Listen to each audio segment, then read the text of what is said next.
Muito bem. Então, bom dia a todos. Nós estamos na aula de Hidrologia Urbana, na disciplina de Hidrologia Urbana, do mestrado em Engenharia Urbana. E hoje nós temos o prazer de receber o professor Dr. Fernando Dornelles, que tem graduação em Engenharia Civil pela Federal do Rio Grande do Sul, mestrado e doutorado em Recursos Hídricos e Saneamento Ambiental, também pela Federal do Rio Grande do Sul, e é docente credenciado no Programa de Pós-Graduação em Recursos Hídricos e Saneamento Ambiental, do IPH, Instituto de Pesquisas Hidráulicas, da Federal do Rio Grande do Sul. E o professor Fernando, depois ele vai se apresentar um pouco melhor também, ele vai falar para nós sobre drenagem urbana sustentável. Fernando, nós agradecemos muito que você tenha aceitado o nosso convite, mais uma vez, né, para vir falar aqui com a gente na disciplina, e eu passo a palavra para você. Muito obrigada, fique à vontade. Bom dia, obrigado pelo convite, é um prazer, já é a segunda vez que eu participo aqui das atividades aqui na unidade de vocês aí, e, bom, vamos conversar hoje um pouco a respeito de drenagem sustentável, né, o que tanto se fala aí quando a gente pensa em tratar, né, dos problemas de alagamento e inundação no meio urbano. Falando um pouco de mim aí, então, né, minha apresentação, sou Fernando Dornelles, eu comecei a minha formação, eu fiz técnico em edificações, então, numa escola técnica estadual aqui em Porto Alegre. Depois disso, eu entrei na Engenharia Civil da Universidade Federal do Rio Grande do Sul e culminei aí fazendo mestrado e doutorado no programa aqui de pós-graduação em Recursos Hídricos e Saneamento Ambiental do IPH. Tenho atuado em disciplinas da graduação, da pós-graduação e do curso técnico. O nosso curso técnico está por uma questão questão legal e burocrática, enfim, ele está suspenso por um período aí, mas é um curso bastante importante que forma a mão de obra aí para fazer o serviço de hidrometria, né, tão importante aí num país continental como o nosso. Então, atuo também na disciplina de hidrologia urbana, gerenciamento da drenagem urbana para a graduação, e também na parte de instrumentação e hidrometria. Então, tenho experiência em alguns planos diretores e planos de saneamento básico, aí alguns municípios aí que eu já atuei: Porto Alegre, Brasília, Tubarão, Nova Hartz, Rio Grande, São Leopoldo e Juí. Bem, então, quando que a gente define, né, quando a gente começou a pensar nessa definição de sustentabilidade, a gente tem o termo sustentabilidade, ele foi cunhado aí em 87, né, pelo relatório o Brundtland, né, que dizia que o desenvolvimento sustentável é aquele que atende às necessidades das gerações atuais, sem comprometer a capacidade das gerações futuras de atenderem às suas necessidades e aspirações. Esse conceito é correto, porém, né, tem uma limitação na visão antropocêntrica. Então, quando a gente pensa na drenagem, na sustentabilidade, na drenagem, né, ela veio um pouco mais além. Então, isso aí começou a ser construído, né, esse conceito, aí no final dos anos 80, tá? Isso aí nos países desenvolvidos. E aqui para nós, a gente começou a pensar em drenagem sustentável a partir do ano 2000. Inclusive, a disciplina que foi criada aqui na URGS, o gerenciamento da drenagem urbana, oferecido para os cursos, na época não existia engenharia ambiental, mas nem a hídrica, ele era oferecido para civil e para arquitetura e urbanismo. E hoje ele é oferecido para esses 4 cursos. E ele foi uma disciplina criada pelo próprio professor Tucci, com essa ideia aí que o problema da drenagem, ele não pode ser olhado apenas com a ótica do engenheiro civil. Ele necessita abrir o leque dele e ter outros profissionais. Eu sempre comento no início do semestre, né, que era bom que a gente tivesse alunos de outros cursos, né, de biologia, de ecologia, de direito, de economia, porque são todas, em algum momento, esses problemas aí, né, esses outros assuntos devem ser tratados quando a gente pensa num projeto de drenagem. Então, os exemplos de literatura que a gente teve, os primeiros livros, assim, as primeiras referências falando de drenagem sustentável no Brasil, foi o livro de técnicas compensatórias em drenagem urbana, do professor Batista, do Nilo Nascimento e da Burrada, francesa, essa aqui. E o professor Batista até faleceu ano passado, né?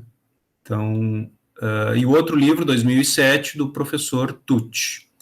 Então, a partir desses livros aí, a gente começou a ter esse entendimento aí, né, da necessidade da sustentabilidade na drenagem urbana, que então ficou definida, né, que é baseada em relações entre os ecossistemas naturais, o sistema urbano e a sociedade, onde direciona as ações para que estas relações sejam mantidas virtuosas ambientalmente, socialmente e economicamente para o futuro. Então, vejo que a relação entre essas três, o tripé da sustentabilidade, né, o ambiental, o social e o econômico, é a base, né, disso daí, da gente ter uma drenagem sustentável, né? Então, aqui algumas fotos dos problemas, isso aqui, então, é bastante conhecido de todos, né, quando a gente abre os jornais e, enfim, né, a gente olha essas coisas aí para a gente pensar, né, como esses problemas surgiram, a gente tem que olhar um pouco para o passado, como que a gente começou a criar esse ambiente, né, que possibilitou a geração desses problemas, desse passivo aí que a gente pode comentar. Então, as primeiras cidades, né, a gente sabe que elas se desenvolveram buscando transporte, abastecimento, enfim. Como as populações eram pequenas e não existia nenhum tipo de registro, né, a nossa organização social, né, ela veio muito depois. Então, não se tinha noção, né, de eventos, por exemplo, de baixa recorrência, né? O que significa um evento de baixa recorrência é que ocorre muito raramente. Então, o pessoal se assentava em áreas, né, principalmente em áreas de várzea, por exemplo. Muitas cidades foram criadas em zonas de várzea, que são zonas bastante propícias para ocupação, porque são zonas planas, né? Quem vai procurar um terreno para construir, enfim, né, sempre busca por um terreno mais plano. Por quê? Porque facilita bastante a nossa vida em diversos aspectos, barateia a construção, enfim, porém, a gente pode estar ocupando uma região inundável, tá? Então, as primeiras canalizações, então, os primeiros aglomerados de cidades, teve necessidade também de fazer algumas canalizações para irrigação, abastecimento de banheiros públicos, fontes de esgotamento de dejetos, tá? Então, sempre se pensou nessas canalizações aí, em tirar aquela água, aquele efluente que estava próximo da população. A gente teve, então, o grande boom, né, o crescimento. Imagina esse gráfico aí em 100 anos, quantas vezes aí a gente duplicou a nossa população mundial, né? Então, foi muito rápido isso, as cidades cresceram de forma bastante rápida, e isso aí fez com que os problemas que até então não existiam, porque não existiam cidades grandes, né, a impermeabilização do solo não era algo que se conhecia, então foi que as cidades foram crescendo de maneira desordenada, assim, sem pensar, né, se o problema não existia, como é que saberiam, né, que isso ia acontecer? Então, com isso, a gente começou a ter também diversos problemas, né? Muitas pessoas no mesmo local, esgoto aberto, as vias, nas próprias vias, né? E correndo direto para os cursos d'água. Então, isso aí nas principais metrópoles, né? Aí a gente cita Londres e Paris, por exemplo. A gente teve esse grande problema sanitário aí com a disseminação das doenças, né? Cólera, febre tifoide, disenteria.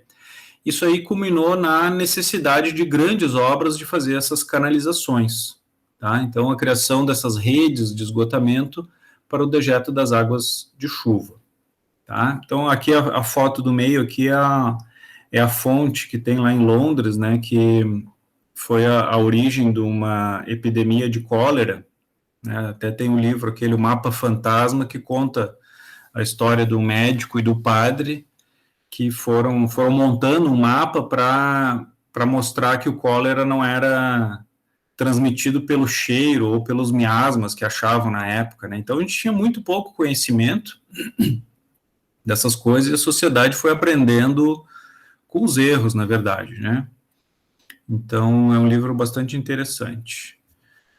Aqui no Brasil a gente teve, então, exemplos aqui, né, de como essas cidades se expandiram, aqui as manchas urbanas aí de São Paulo, imaginem, aqui há pouco mais de 100 anos, né, São Paulo era uma pequena mancha, então 100 anos depois aqui como se espalhou, né, ocupando toda a região, Belo Horizonte também, e Porto Alegre se expandindo, né, segue se expandindo bastante para a zona sul aqui do município. Tá? Esse crescimento, adotando apenas essas medidas higienistas que a gente chamou, né, então o problema era um problema sanitário, e as galerias, as redes de esgoto foram construídas aí para a gente ter esse saneamento, né, essa melhoria da saúde da população. Então, os grandes projetos de drenagem foram construídos, só que a gente vê que, passado um século, a gente segue repetindo muito desse tipo de construção, né? Então, aqui fotos mais atuais aqui de obras, né, fazendo grandes galerias e revestindo e retificando cursos d'água. Ainda falando aqui de aspectos gerais, né, da urbanização, a gente teve esses crescimentos aí, a cidade não exigiu compensações, então o solo começou a ser modificado, né, a taxa de impermeabilização do solo foi aumentando sem nenhum tipo de controle, tá? Então o crescimento da cidade foi superior à previsão das autoridades públicas, né, e não tiveram capacidade de assimilar esses problemas gerados durante esse processo, né? Conforme eu comentei antes, né, que as cidades não existia problemas de alagamento no início, só que as cidades foram crescendo e os problemas a gente foi conhecendo esses problemas conforme as cidades iam crescendo. E chegou num ponto que a gente está nessas situações aí, então em cima fotos aqui do Arroio Dilúvio, então a obra é bastante antiga não, mas já tem mais de 50 anos aí, certamente, a retificação e revestimento do Arroio Dilúvio.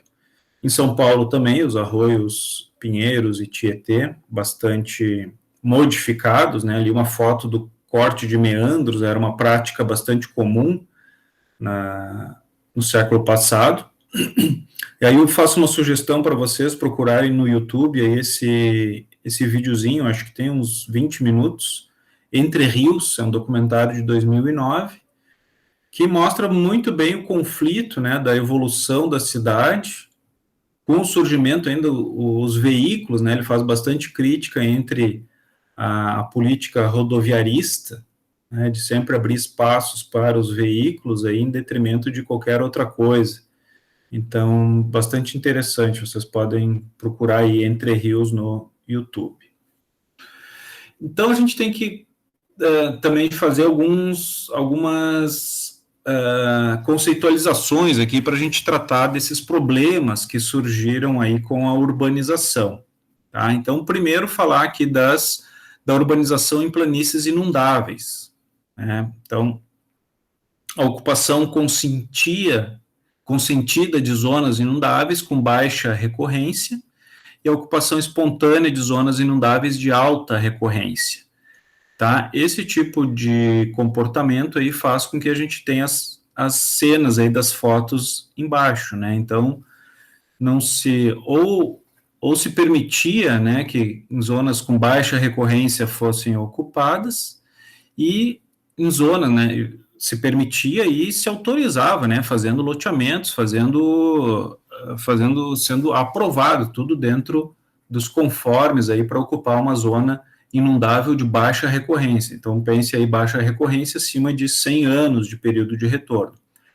E zonas inundáveis com alta recorrência, né, aquelas zonas que ficam inundadas a cada 2, 5 anos, isso daí com ocupações espontâneas, né, ou seja, que a gente chama de ocupações, né.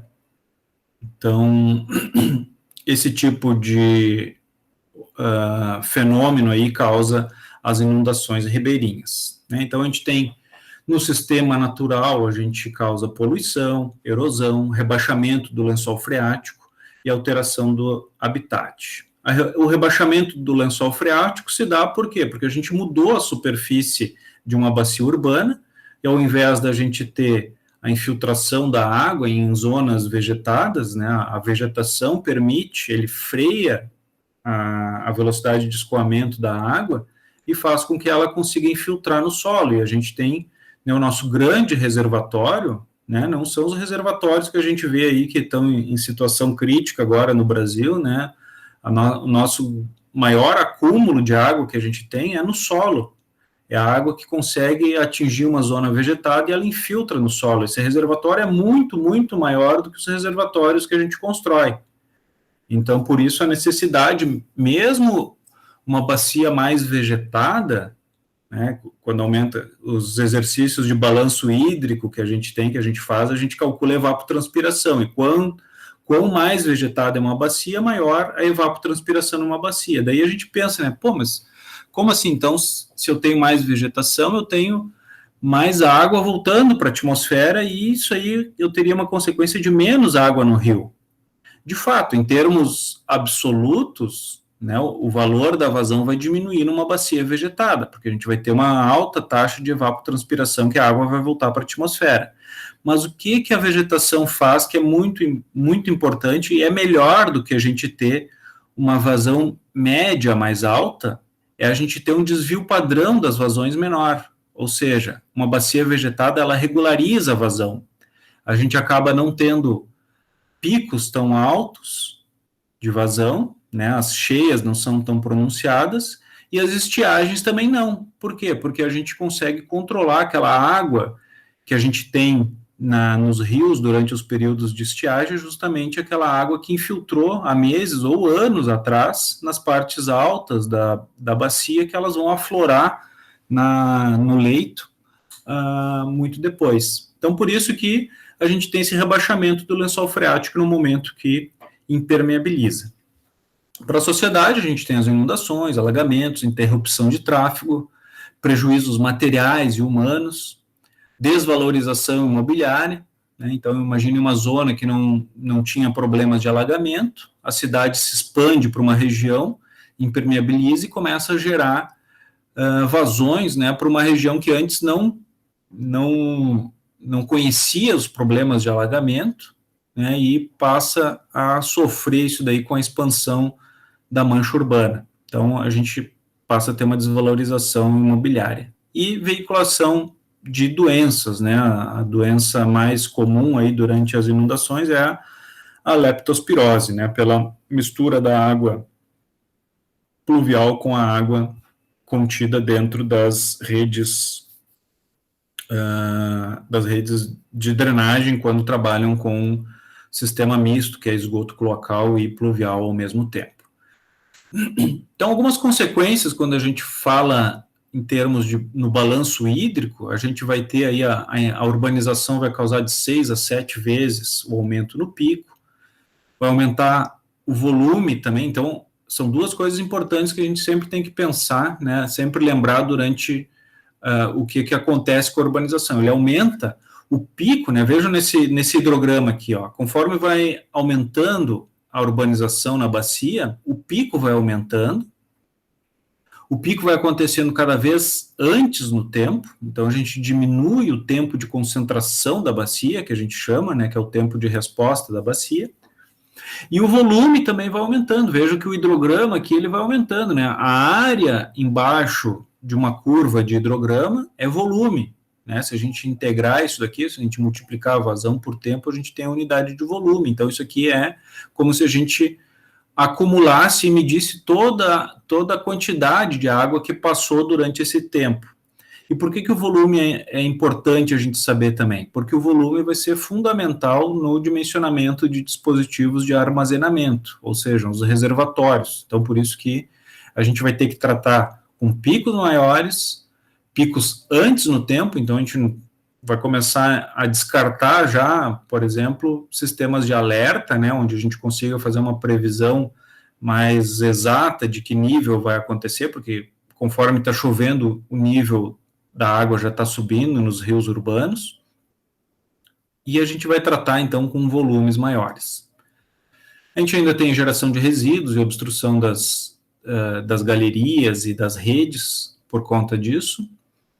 Redução e extinção de vazões nos cursos d'água urbano, então a gente tem diversos cursos d'água que definharam por conta da diminuição da recarga dos aquíferos. E pensar também uma coisa, né, que quando ocorre um alagamento, cada um de nós tem uma parcela de culpa. Por quê? Porque a gente, no final das contas, inevitavelmente, a gente impermeabiliza uma parcela do solo. Em média, cada habitante aí está impermeabilizando 50 metros quadrados, né? Imagino que vocês todos aqui, vocês devem, ao menos, dormir debaixo de um telhado, e esse telhado é impermeável. Então, vejam como é impossível a gente não criar algum impacto, né, no momento que a gente urbaniza uma bacia. Então, aqui valores, né, como a urbanização afeta esse balanço hídrico aí, a gente pode sair aqui, são valores exemplo aqui, né, de um escoamento superficial de 10% da precipitação para aqui coisa de 45%, ou seja, nesses números aqui a gente aumentou em 4,5 vezes. Reduz a evapotranspiração, reduz a vazão subterrânea.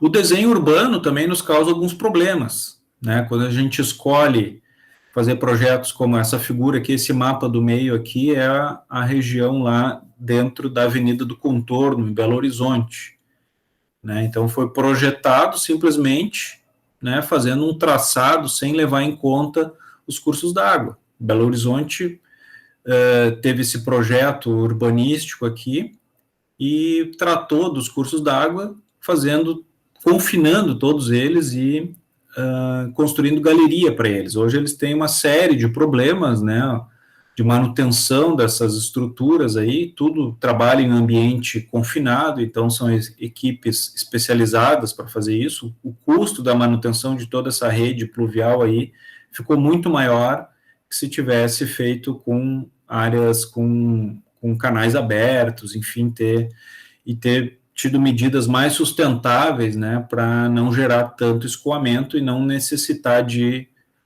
estruturas tão grandes. Então, esse exemplo aqui, né, por exemplo, comparando aqui para o mesmo relevo, né, aqui as curvas de nível, se a gente fizer um traçado xadrez, né, que fica bastante cartesiana a coisa, né, fica organizadinho, parece, né, em detrimento de um desenho mais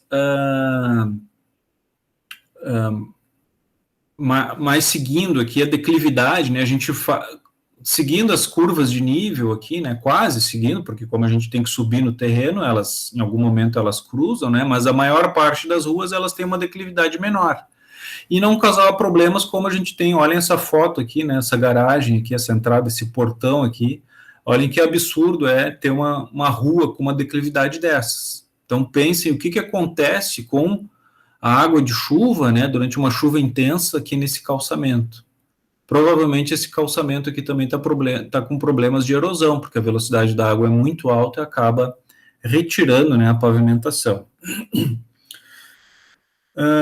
Tamanhos de lote também, né, e áreas verdes, a gente vai ter um ambiente, né, o próprio formato dos lotes e conforme a gente desenha a cidade, isso aí influencia bastante. Então, por isso a necessidade dos urbanistas, né, também pensarem os problemas de drenagem. Então, quando a gente quer uma cidade mais sustentável em termos de drenagem urbana, a gente repensar como que as taxas, né, de ocupação, enfim, só que daí vem outros problemas também, os problemas econômicos, por exemplo, né, que é de viabilizar esses sistemas, né? Que daí a gente passa a se perguntar, e a verticalização é bom ou é ruim das cidades? Ela é bom, né? Ela é boa e ela é ruim também ao mesmo tempo. Ela beneficia algumas coisas, mas prejudica outras.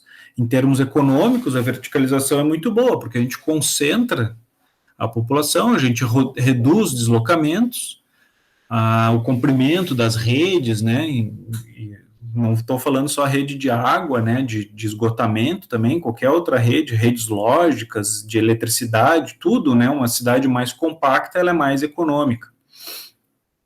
Cidades com grandes subúrbios, né? O padrão americano de urbanização, onde tem um centro bastante pequeno, né? E a cidade bastante espalhada. Isso daí é uma cidade, ela é sustentável em termos de drenagem, porque como ela tem lotes grandes, a cidade bastante espalhada, a taxa de impermeabilização é menor. Mas no momento que a gente concentra, a gente acaba verticalizando, só que a verticalização a gente também não pode pensar prédio um colado no outro, daí não adianta. Tem que ser uma verticalização onde a gente tem um espaçamento entre os prédios e que a gente tenha mais área, né? Imaginem aqui, cada quadra dessas que a gente tem aqui, a gente poderia ter um prédio, né? A gente ia comportar toda essa população em um prédio que ocuparia, em termos de projeção no solo, uma área bem menor, e a gente teria todo o restante da área disponível para a gente tratar a água de chuva, tá? Então, se a gente fala numa verticalização desse tipo, ela é benéfica para a drenagem urbana. Então, mais algumas definições importantes, né? Quando a gente fala em desastre necessariamente tem que ter um prejuízo para a sociedade, tá? Então, a gente pode ter, por exemplo, uma chuva intensa acompanhada de vento, em si não é um desastre, mas o destelhamento das casas, sim. A ocorrência de extravasamentos em cursos d'água só será um desastre caso cause algum prejuízo ou dano à sociedade. Então, essa é a definição de desastre, ela é bastante antropocêntrica, né? Ele mostra que a sociedade deve ter, né, algum prejuízo mensurável quanto a isso. E a gente mede esses eventos aí quanto à origem dele, quanto à magnitude, né, e algumas outras características. Então, origem, periodicidade, evolução e intensidade. Isso aqui é o que a gente tem no Código de Desastres, né, na última revisão que a gente teve de 2012. Então, a gente tem aí o COBRAD, né, Código Brasileiro de Desastres. Então, é sempre bom a gente consultar, e aqui fazendo um recorte apenas do que a gente tem em relação aos desastres de origem hídrica, ele classifica em 3 tipos: inundações, enxurradas e alagamentos.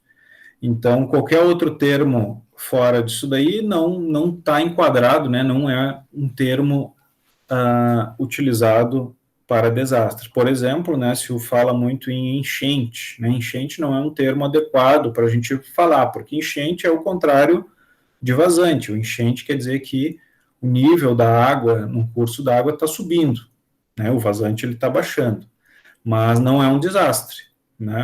Se a gente pensar assim, sempre os rios ou estão em enchente ou estão em vazante, né? Então, mas vamos lá, o que são as inundações, né? Aqui eu gostava da classificação anterior, onde a gente tinha inundações graduais e inundações bruscas.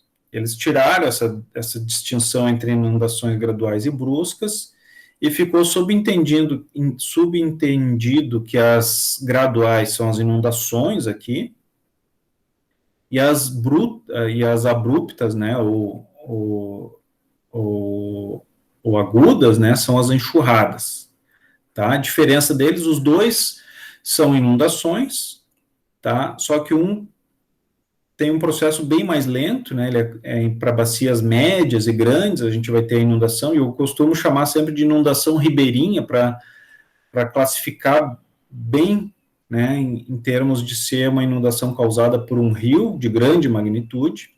E as enxurradas, elas acontecem em bacias menores, onde a gente não consegue fazer uma previsão dessa dessa elevação súbita das vazões, né? Então, bacias de pé de serra ou bacias urbanas, a gente acaba tendo essas enxurradas, tá? Eu costumo também chamar de inundações urbanas, né? Quando a gente fala de uma bacia urbanizada, que são eventos bastante rápidos. E os alagamentos, então, eles são por deficiência da rede. É quando a água não consegue entrar na rede, tá? Então, a gente pode fazer uma divisão bastante preliminar aqui do que é inundação e enxurrada, do que é alagamento. Inundação e enxurrada é quando a água sai de uma galeria, sai de um rio, né? Quando transborda, quando a vazão que chega naquele trecho é maior do que a capacidade que ele tem, então ele extravasa. E os alagamentos é quando a água superficial não consegue entrar numa rede ou num canal, né? Então, o que acontece? A água fica empoçada, fica alagada, né? Fica ocupando aí áreas de ruas, calçadas, enfim. Então, esses alagamentos aí, obviamente, estão diretamente ligados à alteração do uso do solo, né, da impermeabilização. As inundações ribeirinhas, então, o problema, então, é que a gente tem as várzeas, né, a várzea de um rio ou a planície de inundação é uma região modificada pelo próprio rio. Vejam nessa figura da direita aqui quantas posições o rio já teve durante a história dele.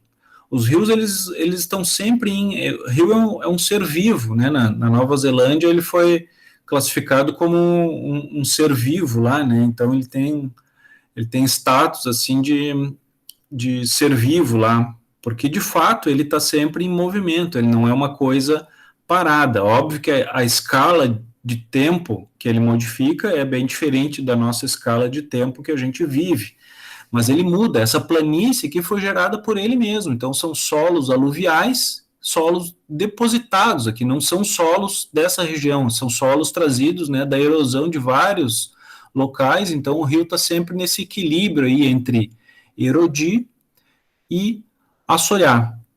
Então, esses meandros que vão se gerando aqui é justamente esse processo, né? Na parte de fora, numa curva dessas, na parte de fora ele erode, e na parte interna, que a velocidade é menor, ele deposita sedimento. Isso aí ele vai mudando ao longo do tempo. Então, por exemplo, cidades que se estabelecem nessas regiões aqui, eles estão dentro dessa zona inundável, né? Toda essa largura aqui, quando a vazão é muito alta, o rio sai da calha dele e inunda, com maior ou menor magnitude, dependendo das precipitações que a geraram, né? Então, sempre uma planície dessas aqui, a gente tem que pensar, né, fazer um estudo aí de qual é a probabilidade, qual é a chance dele ser inundado. Olha essa imagem de satélite aqui na bacia do Jacuí, do evento de 2015, que foi a nossa terceira maior inundação desde 1941 aqui do Lago Guaíba. Então vejam aqui quanto, em termos de área, né, na figura a gente vê só em termos de área, quanto que ele ocupou, né, olha quantas vezes ele engrossou a largura, né, aqui, né, em toda a região. E vejam que uma inundação ribeirinha, ela não acontece num trecho só, ele acontece ao longo de todo o curso d'água. E aqui a gente tem o maior reservatório que a gente tem na bacia do Jacuí aqui. Vejam que ele quase não modificou, né? É imperceptível o aumento da área durante a inundação. Então isso daqui é uma figura aqui para a gente pensar, né? Já descartando a possibilidade da gente conseguir controlar inundações ribeirinhas com reservatórios. Reservatórios, imaginem a quantidade de reservatórios que a gente teria que ter para acumular essa água, né? O que a gente faz com os reservatórios? O reservatório é um local onde a gente destina a água para não incomodar em algum outro local, né? Se algum local que ele está extravasando está me incomodando, eu faço um reservatório a montante, acumulo a água lá para não inundar aqui. Mas fazendo uma conta bastante simplória, né? Imagine para cada 10 quilômetros que eu queira proteger, eu vou ter outros 10 quilômetros onde eu vou ter uma inundação muito pior. Por quê? Porque eu vou querer acumular a água a montante desse reservatório. Tá? Então vejam como não é sustentável a gente pensar nessas obras, além de serem obras caríssimas, né? Enormes reservatórios para conseguir fazer isso. Voltando ao tema urbano de volta, né, da urbanização, essas alterações que a gente tem, né, redução da evapotranspiração, redução da infiltração da água no solo, aumento do escoamento superficial, isso aí sempre vai ser causado pela urbanização.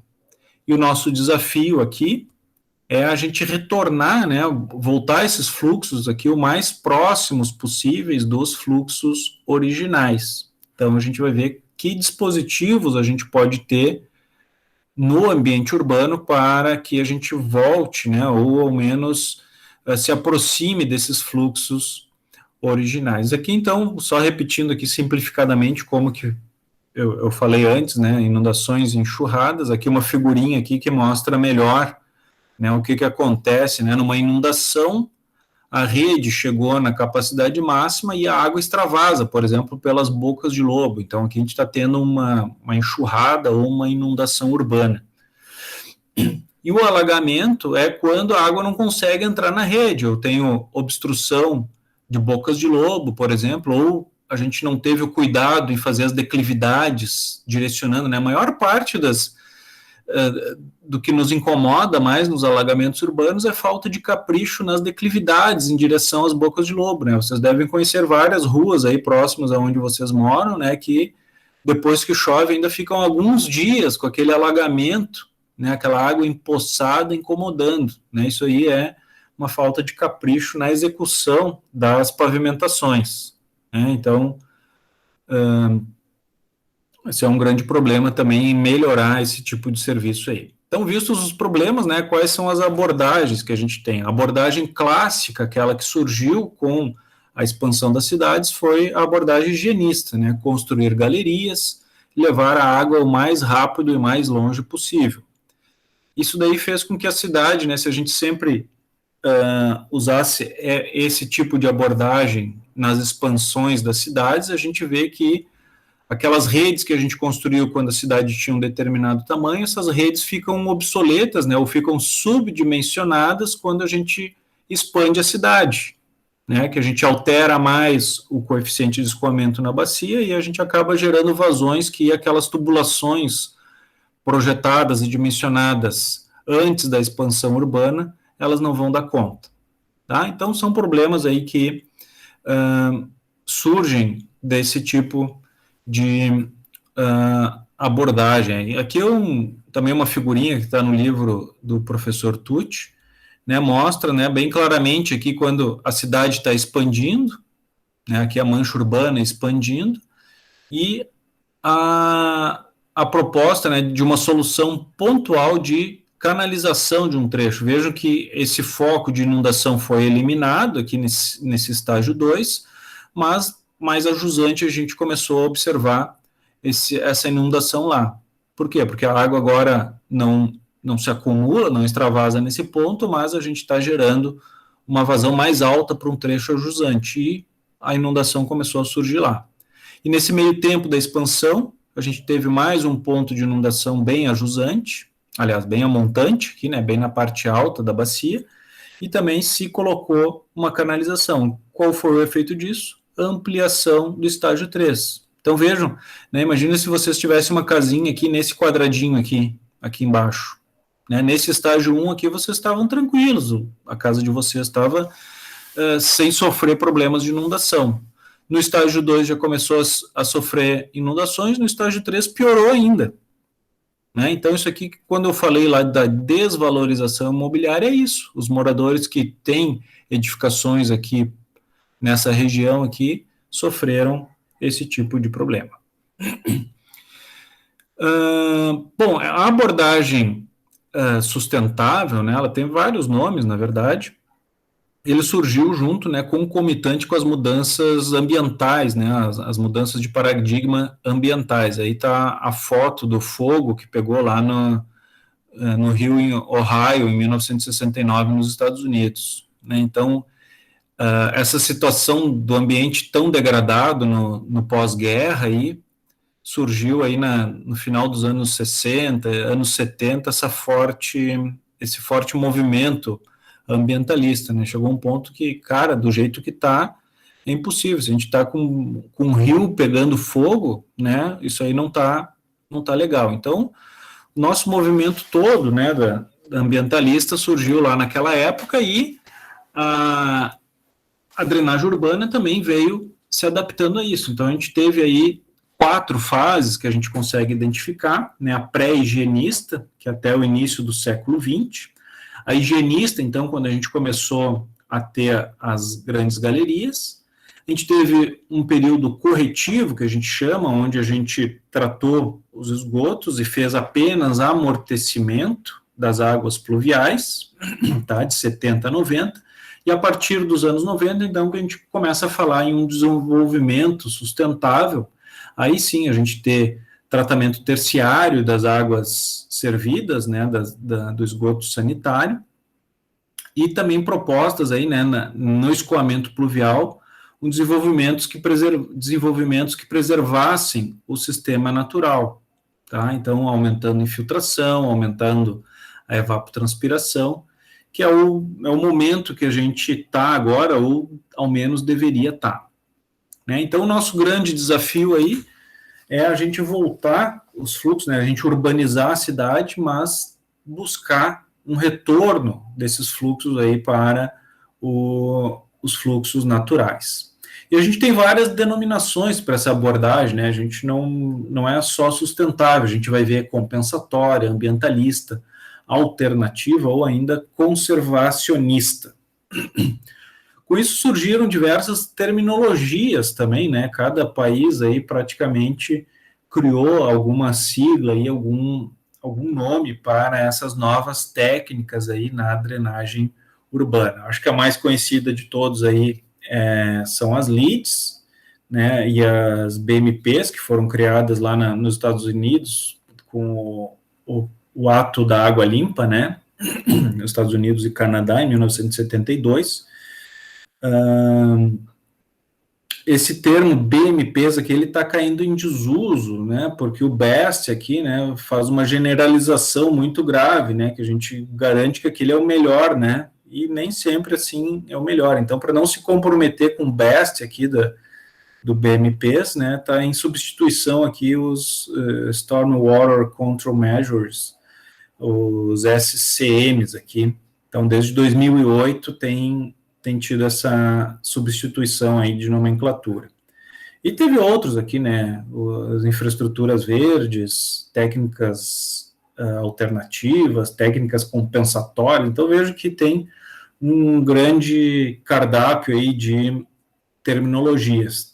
Teve um trabalho, eu acabei não colocando a fonte aqui, mas é um artigo publicado aí, uma boa referência, que ele fez um estudo, né, de como que esses termos foram aparecendo nas publicações. Então, vejam aí que como ele segue, né, aquele histórico que eu dei para vocês agora há pouco aí da mudança de paradigma, né, como as publicações acadêmicas, né, em revistas científicas aí também acompanharam isso. E a gente nota que os mais utilizados, né, o número de citações por ano, como eles vêm aumentando aqui, o trabalho foi de 2012, né, não teve uma complementação, a gente pode, daqui a algum tempo, né, fazer um novo trabalho desses aí, ampliando a série histórica. Tá? Então, óbvio que cada termo desses aí, ele é acompanhado de um manual orientativo, né, do que essas técnicas aí sugerem. Bem, as medidas, então, a gente classifica elas em medidas estruturais e não estruturais. As estruturais são aquelas que alteram, de alguma forma, a maneira que a água escoa na bacia. Então, e essas medidas estruturais, né, a gente não faz uma classificação, uma medida estrutural, ela é higienista. Não, nem sempre. Por exemplo, jardins de chuva, pavimentos permeáveis, trincheiras de infiltração, são todas medidas de controle estruturais, mas elas são na linha sustentável. tá? Só que junto também com medidas estruturais estão as canalizações, os bueiros, bocas de lobo, diques, barragens, né? Então aquilo, a gente pensar, se modificou a maneira que a água escoa, se locomove na bacia, ela é estrutural. Se ela não mexe em nada, ela é não estrutural. Tá? Aqui falando um pouco ainda das estruturais, a gente faz uma outra classificação também, se ela é uma medida na fonte, né, onde a gente vai atuar no lote, numa praça, num passeio, ou se a gente constrói alguma rede de drenagem, e essa rede de drenagem tem uma área menor que 2 km², e a gente faz alguma obra ali, faz alguma bacia de detenção, por exemplo, numa bacia de até 2 km², a gente chama de controle na microdrenagem. Se a gente não controla na microdrenagem, a gente vai controlar, então, na macrodrenagem, então as obras começam a ser de maior envergadura, aí, né? A gente vai ter bacias com mais de 2 km², e aí vai nos exigir também dispositivos maiores. Eu vou falar então só das medidas estruturais aqui, as não estruturais, que a gente chama, seriam medidas como seguro contra inundações, zoneamento de zonas inundáveis, né, várzeas inundáveis, bacias, planícies de inundação, sistemas de alerta de cheias, né, são tudo medidas que a gente não altera a maneira que a água escoa na bacia, a gente convive, né, técnicas de convivência também, né, construções resistentes ou resilientes à inundação também são medidas não estruturais, apesar da gente ter uma obra estruturante nas edificações, a gente não modifica a maneira que a água escoa na bacia, então por isso que ela não é classificada como uma medida estrutural, né, a gente adaptar ou construir edificações que sejam capazes de conviver com as inundações, tá? Isso aí é uma medida não estrutural. Bem, falando então das primeiras medidas estruturais, as bacias de amortecimento. Tá? E a gente classifica em dois tipos as bacias de detenção e as bacias de retenção. As bacias de detenção são as bacias que ficam vazias, né? Ela não tem água nos períodos sem chuva. Tá? E as bacias de retenção, a gente mantém uma lâmina d'água permanente nesse dispositivo. Qual é a vantagem e desvantagem de cada uma delas? Uma bacia de detenção, por exemplo, a gente poderia ter o leito dela, o fundo dela, com outro uso, né? Construir uma quadra esportiva, uma pracinha, enfim, a gente poderia ter, né? Porque a maior parte do tempo ela vai ficar vazia, vai ficar ociosa, digamos assim. Mas ela não tem uma bacia de detenção, ela não tem a capacidade de controle, né? De melhoria da capacidade, da qualidade da água que uma bacia de retenção tem. Essa lâmina permanente aí ela cria processos, né? A gente faz uma wetland, na verdade, e que a gente consegue ter tratamentos aí, a água que sai desse dispositivo aí sai com uma qualidade melhor. E uma desvantagem da retenção é que o volume, né, imagine todo esse volume aqui, vai ter um volume que vai estar ocupado permanentemente. Então, os dispositivos acabam sendo mais caros e maiores, porque a gente menciona esses dispositivos, eles são dimensionados por meio do volume necessário de armazenamento. Se eu tenho uma lâmina permanente, uma parte do volume vai estar comprometida, certo? Então, é o que a gente chama de volume morto, né? Aliás, volume de espera. O volume de espera é o volume necessário que tem que ficar vazio para a gente conseguir fazer o armazenamento da água temporariamente para fins de redução do pico. A gente ainda classifica entre dispositivos online e offline. Os online a gente tem a água passando, né? Então imagine que a gente está num curso d'água, né? Num Talveg, num curso d'água natural, onde a gente sempre tem água passando. O problema é que em ambientes urbanos, às vezes, essa água passando é água de esgoto, né? Então esse é um problema também. Mas se a gente tem um leito natural, né? Um Talveg, uma ravina no ambiente urbano, a gente vai ter a água sempre, né, contribuições subterrâneas aqui, durante as chuvas a vazão aumenta. Mas se ele passa por dentro do dispositivo, a gente chama isso aqui de um dispositivo online.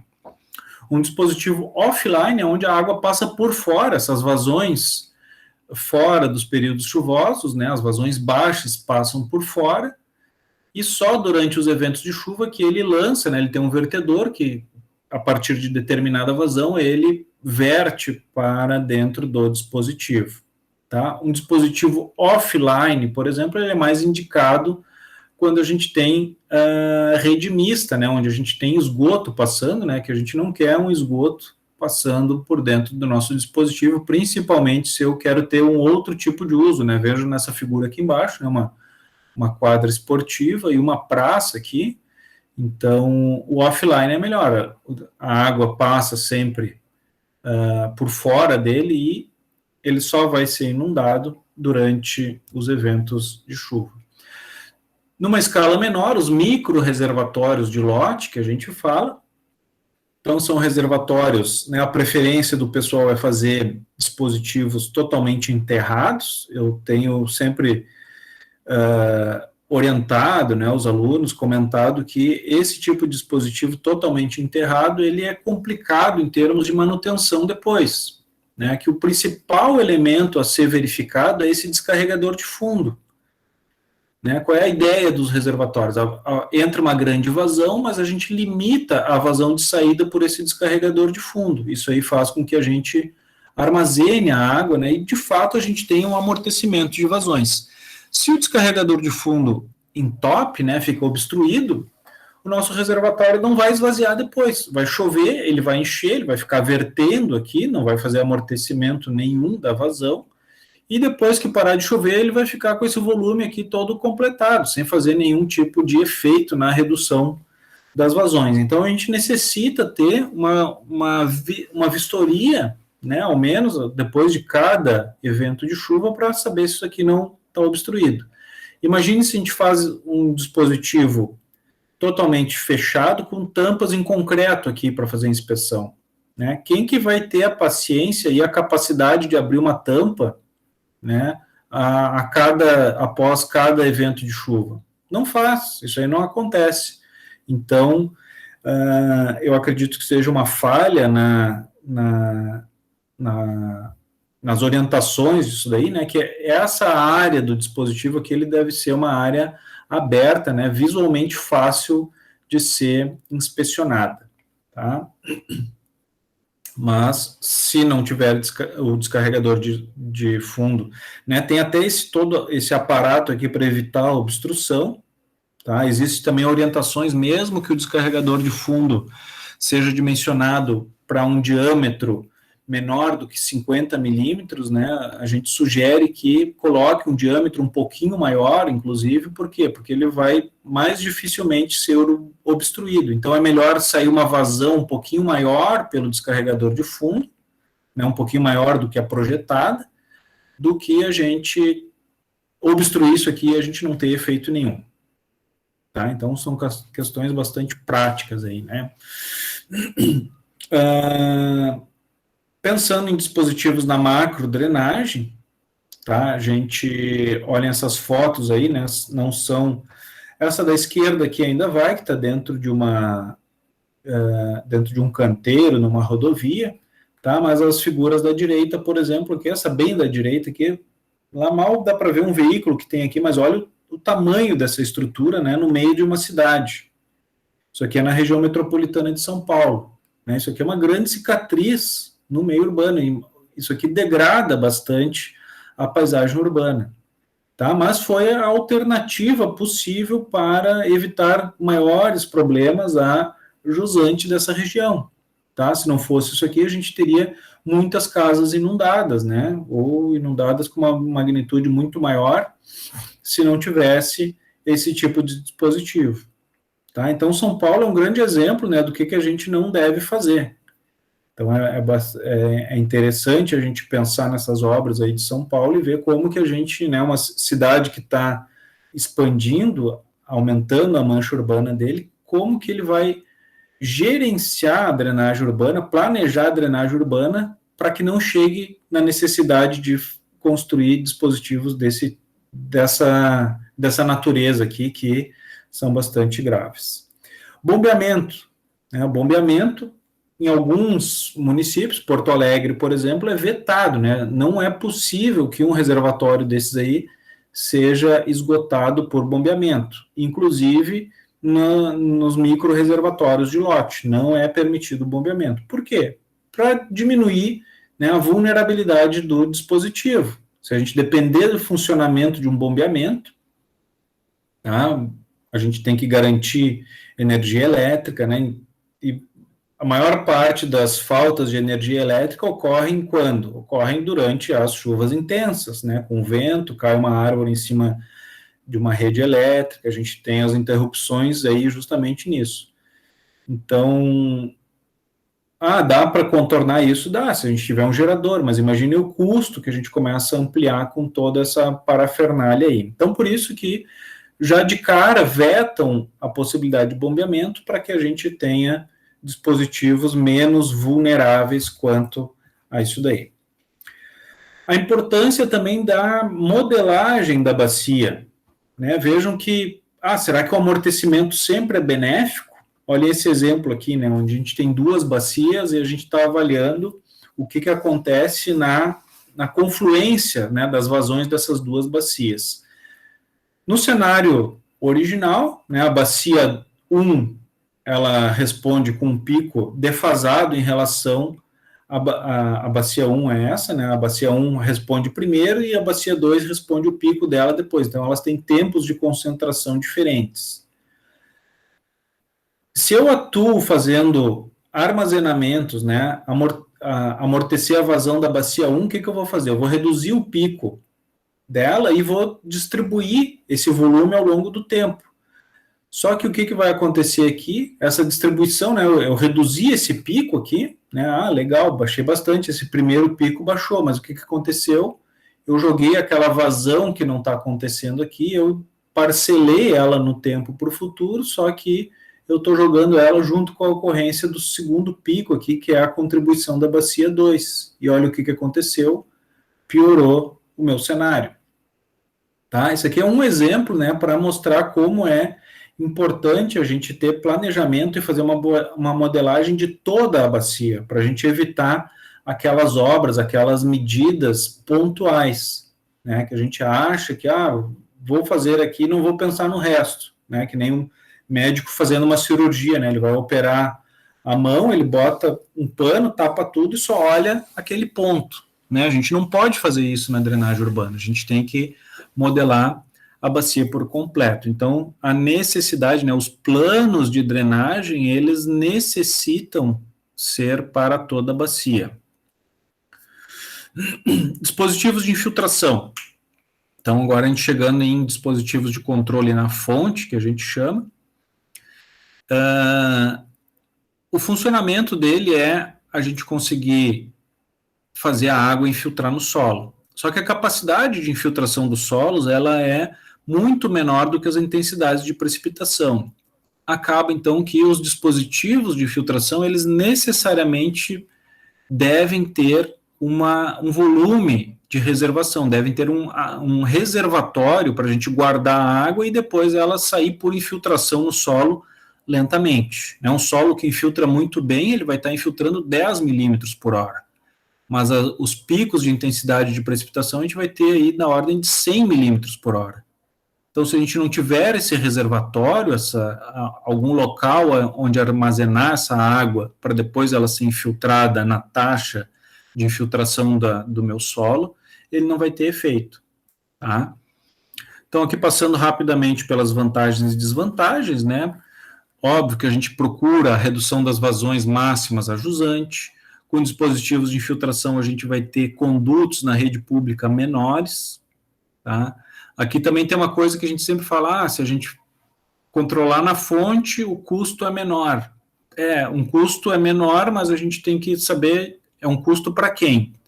Em termos gerais, o custo acaba ficando mais alto, tá? Porque a gente vai ter que ter a rede pública e a gente vai ter mais os dispositivos dentro dos lotes. Se a gente somar o custo de tudo isso, ele acaba sendo mais caro do que a gente ter condutos maiores, né, condutos na rede pública maiores. Do ponto de vista do município, o custo acaba sendo menor, né? Por quê? Porque ele só vai fazer a rede pública e se os lotes estão controlando, né, a gente passa uma parte desse custo maior aí para os proprietários, tá? E é evidente que isso aí é legítimo, por quê? Né? Que é o princípio do impacto zero. Por que eu tenho o direito, né, de impermeabilizar o meu lote e lançar para o município resolver o problema que eu estou criando? Então, é evidente que o custo, né, quem quer impermeabilizar o solo deve arcar com os custos aí de fazer uma compensação dessa geração, fazer esse controle da geração de escoamento superficial. Outras vantagens, aumenta a recarga do aquífero, né? A gente faz uma preservação da vegetação natural, por a gente manter o solo mais úmido. Redução da poluição transportada para os rios. Então, como esses dispositivos de infiltração, eles capturam muito sedimento, e a maior parte, né, 90% da poluição está no sedimento. Então, se a gente controla sedimento na drenagem urbana, a gente está controlando também a qualidade da água. Algumas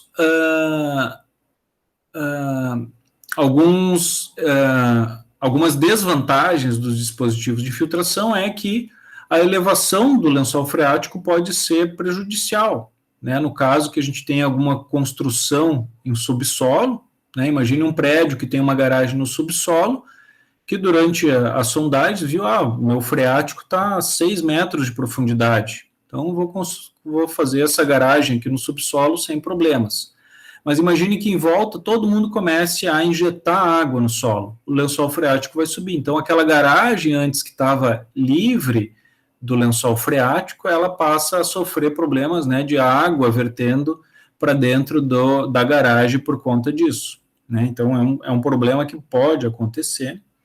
E essa garagem aí vai ter que construir um sistema de bombeamento para livrar, que não é o fim do mundo, né? Aqui em Porto Alegre, por exemplo, a gente tem um shopping center que foi construído ali numa zona de aterro do Guaíba, que a garagem do subsolo dele está abaixo do nível do Guaíba, ou seja, ali ele sempre tem contribuição, tem água chegando ali, então ele tem todo um sistema de drenagem, ele faz um bombeamento, né, a água é só tirada dali por um bombeamento. É uma decisão de projeto, né, sabendo que isso aí vai ter um custo para sempre, enquanto quiserem usar aquela garagem, aquele estacionamento no subsolo, vai ter que ter um sistema de bombeamento funcionando, né? Então, é botar na ponta do lápis, né? Se eu for construir a minha casa, eu vou fugir desse custo aí, mas se é o que viabiliza a construção de um shopping center, né? Às vezes vale a pena, o proprietário do shopping center botou na ponta do lápis e viu que vale a pena.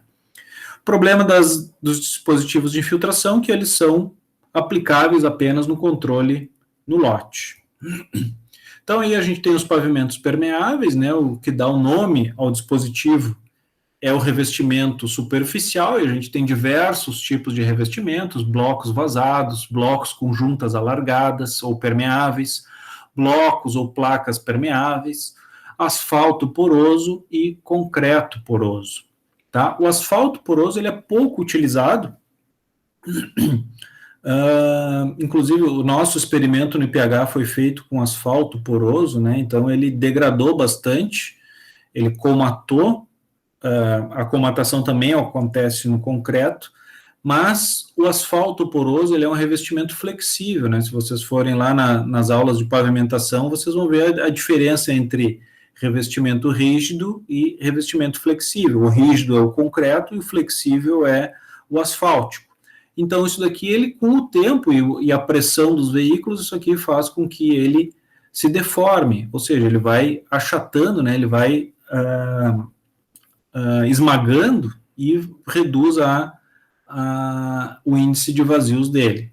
Tá? Então, a minha sugestão é utilizar mais o concreto ao invés do asfalto. Mas o que é importante, o que de fato caracteriza o pavimento permeável como um dispositivo, tá, é o que ele tem embaixo daquele revestimento, que é o reservatório. Então, lembrem que eu falei antes, né, que a intensidade de chuva é muito maior do que a gente consegue infiltrar no solo. Então, a gente precisa reservar, né, essa água, armazenar essa água em algum local para que depois ela vá infiltrando lentamente. Tá? Antigamente se recomendava, logo abaixo da camada de revestimento, colocar uma manta geotêxtil, tá? Para que os finos aqui, né, para que o sedimento que venha com a água não entre no reservatório. Mas desde 2015 a gente tem um entendimento até de estudos em outros países aí, que é melhor a gente não ter esse geotêxtil aqui em cima e deixar o sedimento entrar. Por quê? Se eu retenho o sedimento aqui, a capacidade, né, a vida útil desse dispositivo é muito menor do que eu deixar entrar. Se eu deixar entrar, ele vai ocupar o volume do reservatório. Mas até o sedimento ocupar todo o volume do reservatório, eu vou ter muito mais tempo, né, o meu dispositivo vai funcionar por muito mais tempo do que se eu reter o sedimento nesse nível aqui, eu vou comatar aqui em cima e a água já não vai mais infiltrar. Né? Então, é uma medida aí de permitir a degradação dele, só que é uma degradação que é muito mais lenta. Ele vai ter o efeito, né, a vida útil desse dispositivo vai ser muito maior se a gente não tiver essa camada de geotêxtil logo abaixo do nosso revestimento superior. Então, aqui as fotos aqui mostrando os estágios, né, a gente faz a escavação, coloca o geotêxtil embaixo sim, enche de brita, e logo acima dessa brita a gente coloca o pavimento permeável. No caso, esse aqui é um pavimento com junta permeável. A porosidade da brita é da ordem de 30% a 40%. Aqui está o nosso dispositivo, o nosso experimento que a gente fez, construiu em 2003 no IPH. Ele está lá, a gente está pensando aí fazer algumas reformas nele aí. Em 2015 tem a norma técnica, então, para dispositivos, né, para pavimentos permeáveis em concreto apenas. Então, ele bota aqui algumas características, né, algumas recomendações para a construção desse dispositivo. E uma coisa interessante é que ele exige aqui, né, que a capacidade de filtração do pavimento permeável seja de 3.600 milímetros por hora. Imagine, isso aqui é muito maior que qualquer chuva, né? A chuva mais intensa que acontecer não vai chegar nem perto desses 3.600 milímetros por hora. Mas qual é o que está atrás dessa exigência, dessa capacidade de infiltração tão grande? É ampliar o tempo de vida desse dispositivo. Para ele ter essa grande taxa de infiltração, ele tem que ter uma grande porosidade. E essa grande porosidade vai fazer com que a comatação, né, ou seja, a obstrução dos vazios desse pavimento aconteça a longo prazo. Tá? Então, por conta disso aqui, a gente amplia a vida útil desse dispositivo. Outra recomendação também, né, que pavimentos permeáveis, ele tem uma grande crítica, é que a gente vai estar injetando uma água contaminada no nosso aquífero. Tá? Então, aqui na norma ele diz, né, que se a gente tiver algum poço de captação de água subterrânea, o nosso pavimento não pode ficar a menos do que 30 metros. Tá? Esses 30 metros também aqui eu acho bastante contestável, que a condição de solos e de geologia é bastante heterogênea para a gente cravar 30 metros sendo alguma coisa segura, né? Pode ser que esteja 100, 200 metros, se a gente tem um poço em regiões onde o poço é no fraturado, por exemplo, e eu construo o meu pavimento que contribui direto para uma fratura que está levando água direto lá onde eu estou captando, né? Então, acho bastante simplório, né, a gente botar só 30 metros aí, enfim, é uma outra discussão. Outra coisa que também ele limita é que a área de contribuição para o meu dispositivo, no máximo, deve ser de 5 vezes a área permeável. Então, a área do meu pavimento, eu posso ter, se eu tenho um pavimento com 100 metros quadrados, eu posso pegar mais 400 metros quadrados fora do meu pavimento permeável para contribuir no pavimento permeável para fazer o controle. A profundidade do lençol freático deve ficar abaixo de 60 centímetros do fundo do meu dispositivo. Então, eu faço o rebaixamento, o meu lençol freático tem que estar ainda a 60 abaixo desse nível. tá? Uma coisa bastante importante aí para a gente ver a viabilidade de instalação ou não de um pavimento permeável. Voltando ainda, falando um último comentário em pavimentos permeáveis, que é utópico a gente pensar, né, em uma cidade que tenha pavimentos permeáveis por todas as ruas. Por quê? Pavimentos permeáveis não têm capacidade de suporte. A gente não pode passar uma carreta lotada em cima de um pavimento permeável. Isso aí é a mesma coisa que botar manteiga embaixo de um caminhão, né? A gente constrói um reservatório com brita solta, aquilo ali não tem capacidade de suporte para grandes cargas. Então, a gente só é possível aí para veículos leves, tá? E acaba que ele funciona apenas para vagas de estacionamento. Mesmo dentro de um condomínio, por exemplo, a gente vai, eventualmente, vai passar um caminhão, né? Vai ter uma reforma, vai ter uma construção dentro de um condomínio, e o caminhão vai ter que passar pelas ruas internas desse condomínio. As ruas internas não podem ser com dispositivos, né, pavimentos permeáveis, porque eles não vão permitir a passagem de caminhões pesados, tá? Então, vejam como a gente restringe bastante o local que a gente pode utilizar pavimentos permeáveis. Trincheiras de infiltração também são ótimas alternativas aí quando a gente tem espaço limitado, né? Então, e vejam como a gente consegue compatibilizar isso aqui com o paisagismo, né? Então, essas trincheiras aqui, facilmente, num projeto paisagístico, a gente incorpora ele no ambiente. E a construção dele é bastante semelhante com o pavimento permeável. A gente faz a escavação, coloca o geotexto, a largura disso aqui geralmente é entre 80 e 1 metro de largura, e a profundidade não deve passar aí, né, fica numa profundidade de 1 metro, 1,20, né, lembrando que escavações com mais de 1,50 m, a gente já deve ter os escoramentos, né, então para evitar a necessidade de escorar essa escavação, por isso que se recomenda aí que não ultrapasse muito aí 1,20 m de profundidade. Também se recomenda que a escavação seja mecânica, tá, ou seja, com uma escavadeira, porque se for manual, o que vai acontecer? O operário vai ter que entrar na trincheira, e o pisoteamento dele no fundo aqui vai causar uma compactação desse solo, reduzindo a capacidade de infiltração, tá? Então, o ideal é fazer a mecânica e não pisotear, né? Não deixar ninguém entrar.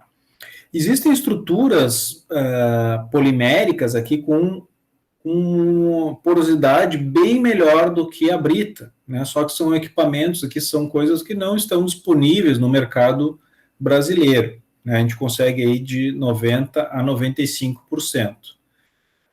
A gente poderia pensar em gradados de cerveja, por exemplo, né? Seria talvez uma alternativa aí a gente usar. Por que a gente precisa desse dispositivo? Que a gente precisa manter a estrutura desses, como a gente vai fazer um corte vertical, eu não posso deixar que isso aqui desmorone, então por isso que a gente enche de brita para manter, né, a estrutura dessas paredes. Aqui só um comentário, teve um TCC de um aluno meu que a gente fez um módulo, né, fez em concreto aqui, todo vazado, né, e a gente avaliou o benefício econômico em ter uma estrutura em concreto ao invés de encher de brita. O resultado foi que ficou mais caro, mas ficou mais caro porque a gente colocou o custo de formas, enfim, né? Se a gente fosse construir de fato, mesmo que fosse um experimento, ele ia sair mais caro. Mas teria que ver se isso daí fosse construído, né, numa fábrica de artefatos de concreto. Valas de infiltração também, assim como as trincheiras de infiltração, são facilmente inseridas nesse ambiente, inseridos paisagisticamente no ambiente urbano, né? Então, são valas, rebaixos que a gente faz e a gente leva a água para lá. Se essa vala tem uma declividade maior do que 2%, a gente acaba fazendo pequenos barramentos para propositalmente empoçar a água e conseguir infiltrar a água. Bom, vocês devem estar perguntando, né, quando é que vão falar de aproveitamento de água de chuva e telhado verde. tá? Esses dois dispositivos, eles não são dispositivos efetivos no controle. A gente os classifica assim porque a gente não tem garantia do seu funcionamento. Por que isso? O aproveitamento de água de chuva, ele vai depender do volume de água que tem dentro do nosso reservatório. Se ele estiver cheio, ele não vai fazer efeito nenhum. Assim como eu comentei antes lá, né, do nosso micro reservatório de lote, se o meu descarregador de fundo estiver obstruído, ele vai ficar cheio, e quando ele está cheio, ele não tem volume de espera, e o volume de espera de um reservatório é o que nos permite fazer o amortecimento de vazões. Então, no caso de um aproveitamento de água de chuva, a gente diz que ele tem um efeito marginal, né?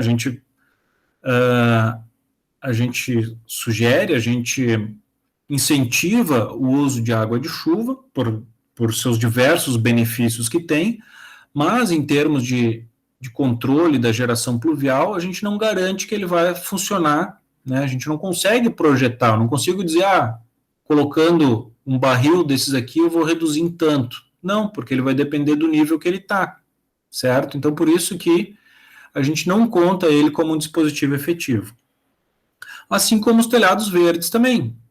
Eles conseguem fazer uma retenção inicial, mas ele depende muito da condição inicial de saturação, né, de umidade que ele está. Se ele já está pré-umedecido, ele vai gerar mais rapidamente escoamento superficial.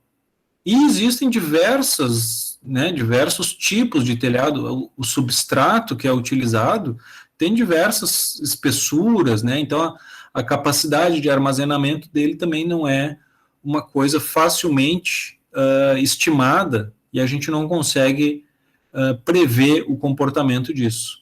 Né? Então, por isso que os outros dispositivos, né, as trincheiras, os pavimentos permeáveis, as valas de infiltração, os micro-reservatórios e as bacias de detenção, a gente consegue dimensionar e a gente consegue ter uma garantia de qual é o efeito deles. Já o aproveitamento de água de chuva e o telhado verde, ele é muito variável. Tá? Então, por isso que, em geral, os decretos municipais não permitem, né? Eles aconselham, eles incentivam que sejam feitos, mas exigem também, tu quer fazer aproveitamento de água de chuva? Ok, mas tu também tem que ter um micro reservatório de lote e garanta que ele fique vazio sempre antes dos eventos de chuva. Bem, então a gente falou um monte de coisa aí, mas a gente ainda tem alguns desafios, né? Eu vou fazer algumas perguntas aqui para a gente incentivar o debate aí, né? De quais são os desafios, então, ao final de contas, para a gente implementar uma drenagem sustentável, né? Então, a gente tem que pensar, a gente vai estar pensando para o futuro, né? Então, esse gráfico eu gosto de mostrar que a gente pensa, né? Então, nesses possíveis futuros aí, né, desses cenários no futuro que a gente pode ter. Então, o primeiro é o que a gente sempre deve avaliar, né, é a alternativa de não se fazer nada, né? Eu estou vendo aqui que o número de alagamentos por ano veio aumentando durante a expansão urbana, isso aí cresceu bastante, e eu hoje estou nesse patamar crítico aqui. Então, o que eu vou fazer para o futuro? Vou analisar o não fazer nada, seguir do jeito que eu estou. Então, eu posso seguir nessa linha vermelha, óbvio que isso aqui não pode ser indeterminado, em algum momento, né, que eu vou ter toda a bacia impermeabilizada, eu vou chegar num limite aqui, mas a gente consegue fazer essa projeção quanto, né, com modelagem, a gente mostra quanto que vai aumentar a frequência desses alagamentos. Então, visto que isso não é uma coisa adequada, a gente não deseja isso daí, a gente pode pensar em controlar os novos empreendimentos. Legal, os novos empreendimentos todos vão ter que ter dispositivos na fonte para fazer o controle. Vou ter, então, por fim, a minha drenagem sustentável. Não vai piorar, vai continuar no mesmo nível. Né? Controlar os novos, a gente não vai piorar, mas também não vai melhorar. Então, vai continuar ruim. Né? Porque eu falei, hoje a gente está numa situação crítica, então controlar apenas os novos empreendimentos também não é uma boa saída. Então a gente tem que pensar em como compensar esse passivo no futuro. E aí que entram questões, por exemplo, questões legais, né?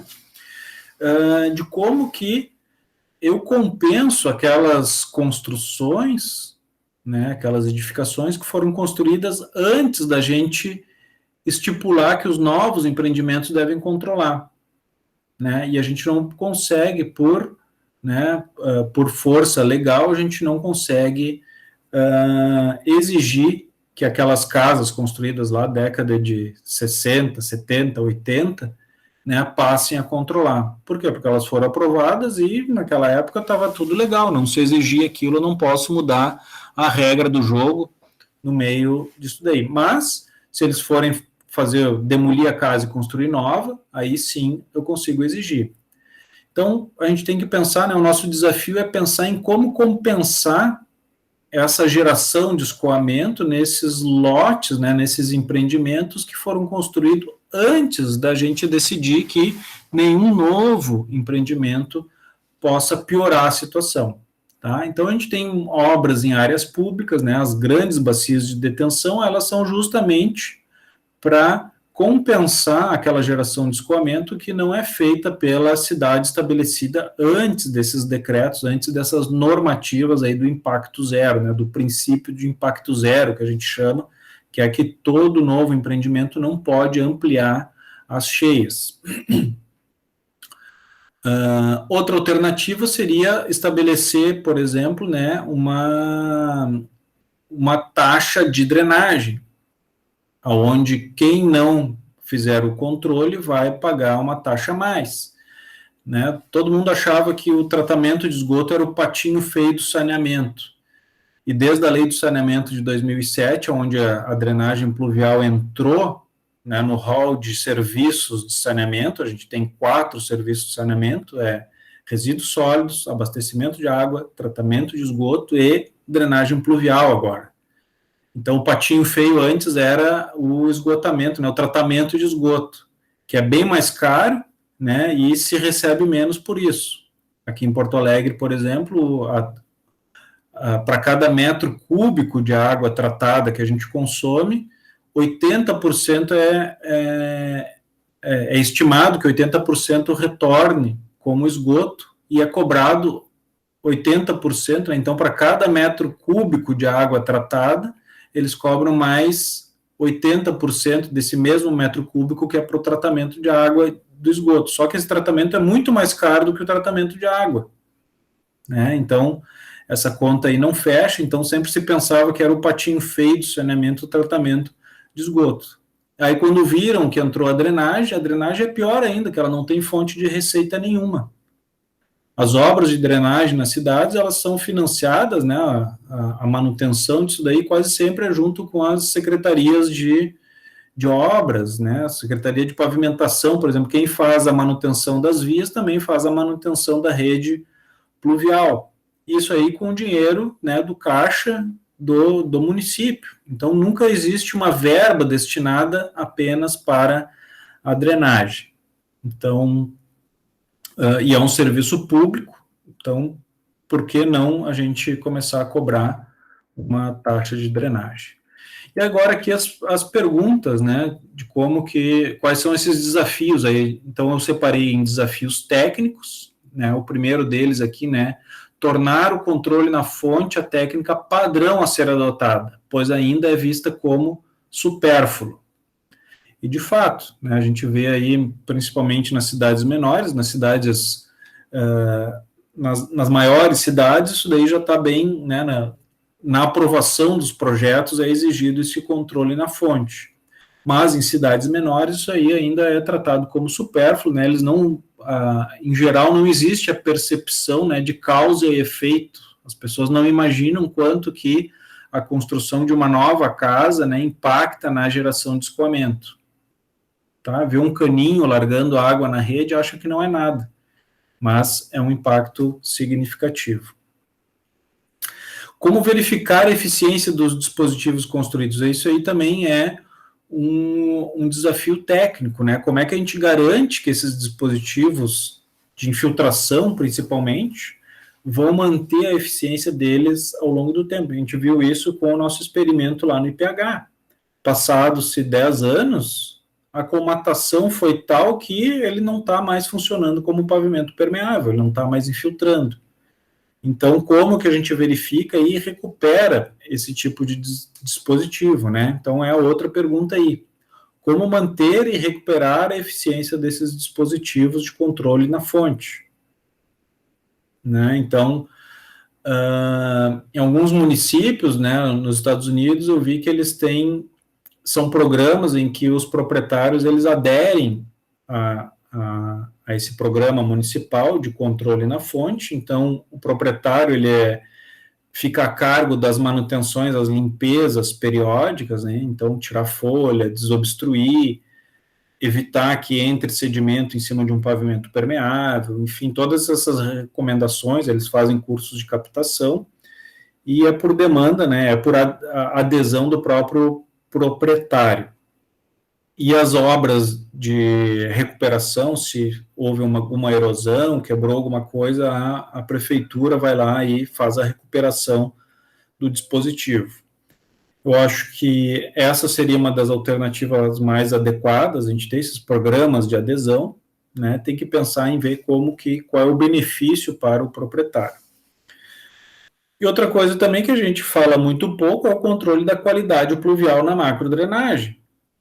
A gente sabe que o first flush, aquela primeira água de lavagem da superfície, ela pode ser mais contaminada, e ela certamente leva muito mais sedimento do que o próprio esgoto cloacal. Então, se a gente quer boa qualidade nos nossos rios urbanos, a gente tem que tratar também a água pluvial. Isso aí ainda é ficção no Brasil, né? Pouco se fala, nada se exige, por exemplo, né, de controlar a qualidade das águas pluviais. E agora os desafios em termos administrativos, né? Como exigir e incentivar a adoção de controle na fonte para a urbanização já estabelecida. Então, isso aqui vai na linha da figura anterior, né, em como a gente reduzir esse passivo que a gente criou com a urbanização da cidade, sem exigir que cada novo empreendimento fizesse o seu controle, né? Então, isso é uma questão administrativa. E outra ainda é como fiscalizar e exigir a manutenção dos dispositivos de controle na fonte. Tá? A gente já tem algumas coisas aí, né, algumas fiscalizações que podem nos dar um ensejo, né, podem ser utilizados também nisso daí. Por exemplo, os laudos de Marquise, né, e também laudos de prevenção de incêndio, né, sistema de prevenção e combate a incêndio. Isso daí, periodicamente, existe uma fiscalização desses dispositivos para ver se eles estão funcionando, se eles estão íntegros, né. Então, poderia o município estabelecer uma rotina, né, onde todos esses dispositivos exigidos nos empreendimentos, né, dentro dos lotes, né, nas áreas privadas, que fizesse uma periodicidade, colocasse junto com o laudo de Marquise, junto com a revisão do plano de incêndio, né, colocasse também a fiscalização dos dispositivos de controle na fonte. Tá?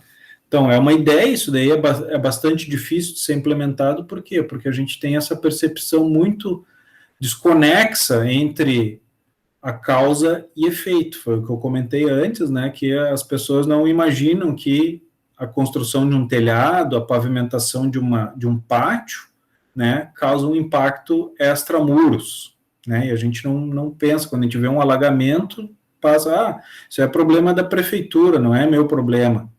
Não, cada um de nós, né, se a gente conseguisse rotular as moléculas de água que são geradas dentro da nossa área privada, e a gente fosse lá olhar o alagamento, a gente ia encontrar certamente as nossas parcelas de água lá dentro daquele alagamento, tá? Então, é um desafio também aí, talvez psicológico aí, de fazer com que as pessoas entendam isso.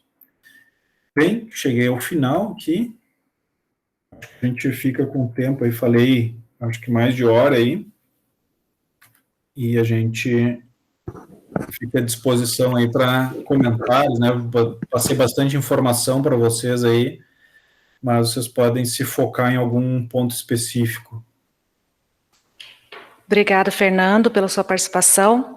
Embora você tenha falado mais de uma hora, eu não achei que ficou cansativo, né? Foi uma participação bastante didática, então a gente foi acompanhando o seu raciocínio. Eu só não gostei que você colocou todas as perguntas que eu ia fazer, você fez no final. Você já antecipou as perguntas, Fernando. Agora a gente fica para discussão. Agora a gente vai discutir, né?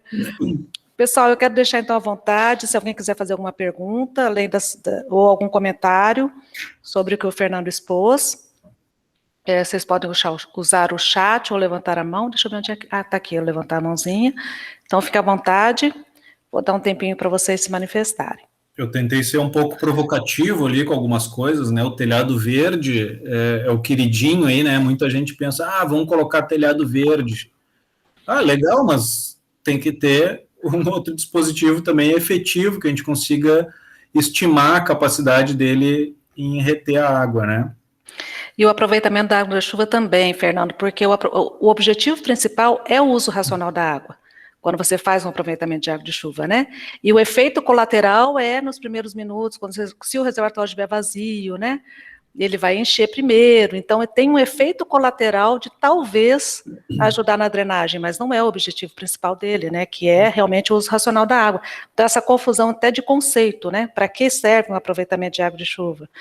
Não é para isso, né? É só ver o objetivo, né, Cris? Para aproveitamento de água de chuva, a gente quer o reservatório sempre cheio. Eu quero ter água reservada para eu usar. Exato, sim. Para fazer o amortecimento de cheias, eu tenho que ter o reservatório sempre vazio. Então, são contraditórios os objetivos desses dispositivos. Um a gente quer sempre cheio, o outro a gente quer sempre vazio. Então, exato. E além disso, a gente que trabalha com engenharia, né, quem é engenheiro, a gente sabe que a gente precisa dos parâmetros de projeto. Como é que eu vou projetar um aproveitamento de água de chuva para amortecimento de cheia, se eu não consigo controlar em que nível estão os reservatórios em cada casa, né? Então, e o telhado verde, acho que é a mesma coisa, é muito difícil você conseguir controlar, né, dizer quanto o telhado verde está amortecendo realmente a chuva. Agora, ele tem outros benefícios, né, ele tem o benefício de conforto térmico, até de embelezamento, eu acho bonito, né, então, assim, tem outros benefícios, mas não é específico para isso também, né, e realmente, é o que você disse, o telhado verde é um queridinho de muita gente, né, então fica esse conflito na área técnica também, né. Não sei se perguntaram alguma coisa pelo chat aqui. Não. O pessoal sabe tudo, então. Está tudo dominado. Então, acho que a gente pode discutir um pouquinho as suas provocações, Fernando. Eu acho que aqui em Maringá, por exemplo, a gente tem alagamentos, né, devido à drenagem urbana ineficiente, e é o tal negócio, a cidade foi construída para um determinado coeficiente de escoamento superficial e a impermeabilização do solo foi muito intensa, esse escoamento superficial hoje é de mais de 90%, e as nossas estruturas de drenagem urbana estão subdimensionadas. Então, o que fazer quando você tem já uma situação dessa, né? Como é que você consegue colocar medidas estruturais de infiltração ou de alguma coisa assim para mitigar isso, né? Porque a gente tem aqui a Daiane, acho que a Daiane ainda está aqui, que é da Prefeitura de Maringá, e essa é uma das questões aqui que a gente fica pensando, né? Como fazer para mitigar um pouco esses alagamentos frequentes que a gente tem tido aqui. A primeira coisa é planejar. A primeira coisa é ter o plano diretor, né? Dizer aonde que, com esse plano aí, a gente vai ter as obras de macro drenagem, as que de fato vão ter maior impacto nesse benefício aí, nessa melhoria da situação, é o planejamento. E junto com os planos de drenagem, a gente tem as orientações para as novas construções. E aquilo que a gente falou ali no gráfico, né, de eu controlar os novos empreendimentos, eles não podem causar impacto, não podem gerar vazão maior do que a natural que eles já geravam. Então, tudo parte desse planejamento aí. Sem o planejamento, sem ter essa peça, né, que isso aí passa a ser, quando o município aprova o plano dele, isso aí tem força, digamos assim, uma força de lei, né, deve ser seguido. Se a gente traçou um plano, a cidade tem que seguir aquilo, ele não vai poder construir um reservatório em outro local qualquer, né, ele vai ter que seguir o que foi planejado.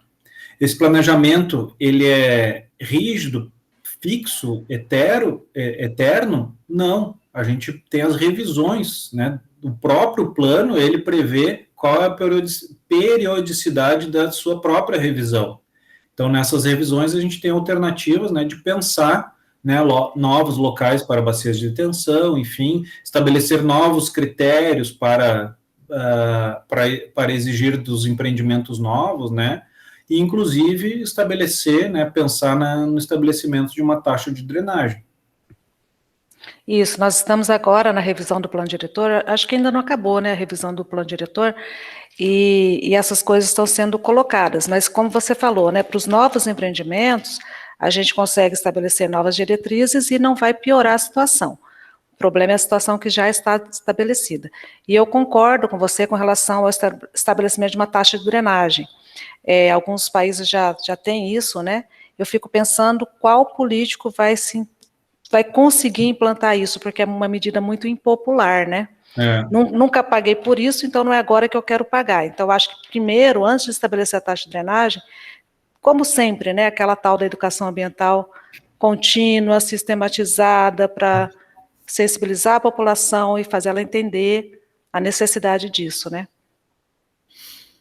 O Álvaro... Mas tem que dar alternativa, né? Dentro dessa taxa de drenagem, tem a alternativa de não pagar. Se tu fizer o controle, tu fica isento da taxa. E aí esse monitoramento do controle, Fernando, além dos laudos aí que você falou, né, de incêndio, marquise e tal, todo ano é calculado o IPTU por imagem de satélite, né?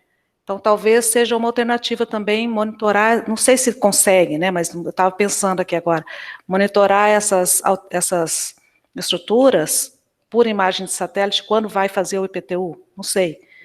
Talvez não sei se tenha a precisão, né?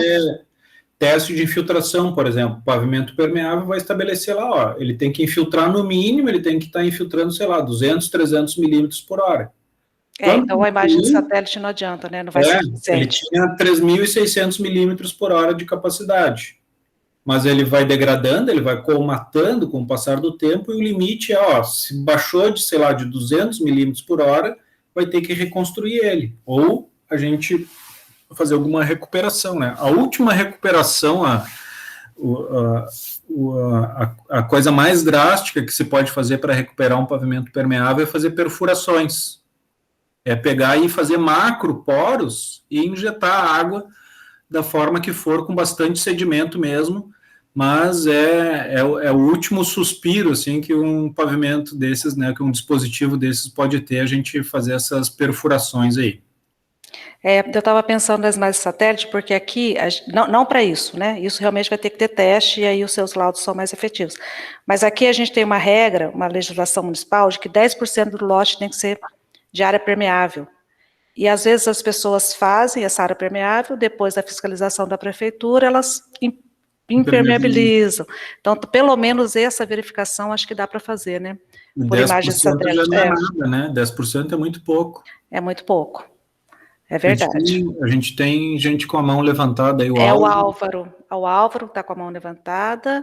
Álvaro, eu passo a palavra para você. E a Daiane fez uma pergunta só para ver se... Não sei se foi falado, mas a NBR ou algum documento orientador para vala de infiltração. Acho que é NBR de pavimentos permeáveis só, né, Fernando? Não sei para vala. Álvaro.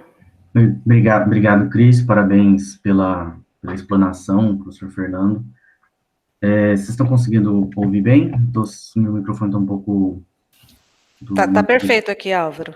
Tá bom, Álvaro. Apenas, não é nem uma pergunta, mas um comentário, né? Eu trabalho aqui no Departamento de Águas de Energia Elétrica do Estado de São Paulo, e trabalho muito com projetos de drenagem urbana. Inclusive, semana passada eu tive fazendo uma vistoria técnica no município de Martinópolis, e a grande dificuldade que a gente vê em relação a esses projetos de galeria, é que, às vezes, a empresa que é contratada pelo município ou pelo poder público, na hora de executar a obra, ela não segue para e passo o projeto executivo, né? Principalmente nas questões de executar a pavimentação, sobre pavimentação, que eu acho que é um absurdo isso, né? você acaba mudando o eixo da rua, O e, grade. consequentemente, há um desnível e aquela galeria que foi projetada, ela acaba não absorvendo toda a água que cai naquele pavimento e consequentemente, acabam ocasionando alagamentos e enxurradas por aí. E outro comentário que eu gostaria de fazer também é sobre a cobrança, né? Sobre água drenada, né? Aqui no caso do estado de São Paulo, muitos lugares ocorrem já a cobrança pelo uso do recurso hídrico, né? Que não é necessariamente pela água da drenagem, mas comento por conta da dificuldade que se foi implementar e de se cobrar o uso de recurso hídrico, que a população, ela não entende, né? A maior parte da população não entende o porquê dessa cobrança pelo uso do recurso hídrico, né? E pode ser que seja uma dificuldade muito parecida nessa cobrança de água drenada.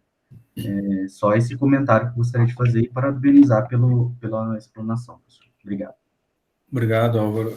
Essa cobrança aí, eu vejo a única maneira de implementar é a gente ter exemplos, né, com boa transparência desse mecanismo aí de cobrança de taxa e mostrar de fato, né, que quem está contribuindo, quem está pagando essa taxa, conseguir ver aonde que esse dinheiro foi utilizado, né, saber quanto que arrecadou, né, ter alguma maneira, esses portais de transparência e a gente conseguir ver de fato onde, por exemplo, taxa de esgoto, a gente não vê no que é utilizado, né? A gente não sabe, a companhia recebe aquele dinheiro, a companhia de saneamento recebe o dinheiro, a gente não tem controle nenhum, a gente não consegue perceber aonde que aquele dinheiro está sendo investido, né? Eu acho que passa principalmente por uma boa transparência do órgão público aí para conseguir ter uma certa aceitação dessa nova taxa. Tinha mais a Suzy Clay. Suzy, você levantou a mão? Ah, tem. Uhum. Oi, Suzy. Isso, tudo bem. Professor Fernando, parabéns pela sua palestra, ótima, muito esclarecedora. Obrigada. Cris, muito obrigada pela iniciativa, foi brilhante. Eu gostaria só de fazer uma pergunta, mas eu acho que é paliativo mesmo. Maringá é uma cidade verde, tem um rótulo de cidade verde, mas na verdade nós temos problemas sérios. O estímulo ao paisagismo nessas áreas permeáveis que os lotes devem ter, o estímulo ao paisagismo para a melhoria da qualidade de vida, isso chega a ser relevante na drenagem urbana? Primeiro. E segundo, o solo livre também sofre colmatação? Mesmo um jardim, ele pode deixar de ser permeável com o tempo? Obrigada. Pode sim, o jardim você tem grama, por exemplo, que a gente tem pisoteamento, ele acaba reduzindo naquela primeira camada dele ali, ele diminui a capacidade de filtração. A gente vê em gramados aí, é comum a gente ter a água empoçada. Então ele tem uma contribuição, mas ele não é um dispositivo, né? Porque conforme eu comentei, né, a intensidade de chuva, ela supera a capacidade de infiltração mesmo de um solo que infiltra muito bem. Então, é mais ou menos na linha do telhado verde. Ele tem um benefício, mas a gente não... Se todo lote fosse gramado, ok, mas não, a gente tem que compensar, a gente tem que fazer coisas a mais, por quê? Porque daquele lote a gente impermeabilizou 60%, 70%, 80% do lote. Então, naquele restante, a gente vai ter que construir algum dispositivo para que a gente volte àquele fluxo que antes da construção a gente tinha na geração de escoamento.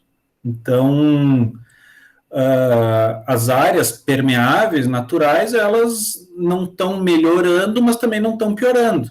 entendeu? Elas são neutras nisso daí. Então, o que a gente tem que fazer são estruturas que, de fato, compensem aquele percentual que a gente impermeabilizou. E tinha uma outra pergunta no início que tu tinha falado, se o paisagismo era...